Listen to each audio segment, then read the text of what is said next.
Kalamassery polytechnic ലഹരി കേസിൽ 2 പേർ കൂടി അറസ്റ്റിൽ. കോളേജിലെ പൂർവ്വ വിദ്യാർത്ഥികളായ ആഷിഖ്, ഷാലിഖ് എന്നിവരാണ് അറസ്റ്റിലായത്. കഞ്ചാവ് വിതരണം ചെയ്യുന്നതിലെ മുഖ്യ കണ്ണികളാണിവർ.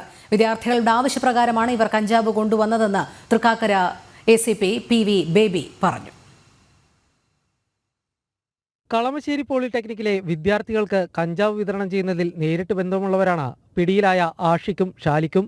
കേസിൽ റിമാൻഡിൽ കഴിയുന്ന ആകാശിന്റെ മൊഴിയുടെ കൂടി അടിസ്ഥാനത്തിലായിരുന്നു അറസ്റ്റ്.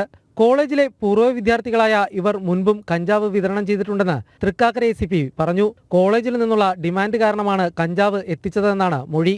പ്രാഥമികമായിട്ട് നമുക്ക് മനസ്സിലായിരിക്കുന്നത് ഇവർ അവിടെ അവരുടെ ഡിമാൻഡ് അനുസരിച്ച് കൊണ്ടുവന്നു എന്നുള്ളതാണ്. കേസിൽ കൂടുതൽ ആളുകൾ ഉൾപ്പെട്ടിട്ടുള്ളതായാണ് പോലീസിന് ലഭിക്കുന്ന വിവരം. തെളിവുകൾ ലഭിക്കുന്നതിനനുസരിച്ച് നടപടികൾ ഉണ്ടാകും.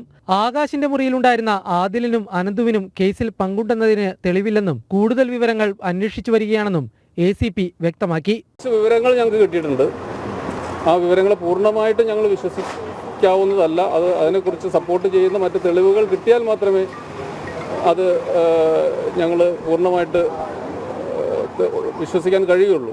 അതൊക്കെ നമുക്ക് അന്വേഷിച്ചാലാണ് ആരൊക്കെയാണ് ഇതിനകത്ത് ഉൾപ്പെട്ടത്. കാരണം ഒത്തിരി നമുക്കുള്ള സംവിധാനങ്ങൾ ഉപയോഗിച്ച് തെളിവുകൾ ശേഖരിച്ചാലേ അത് പറയാൻ പറ്റും.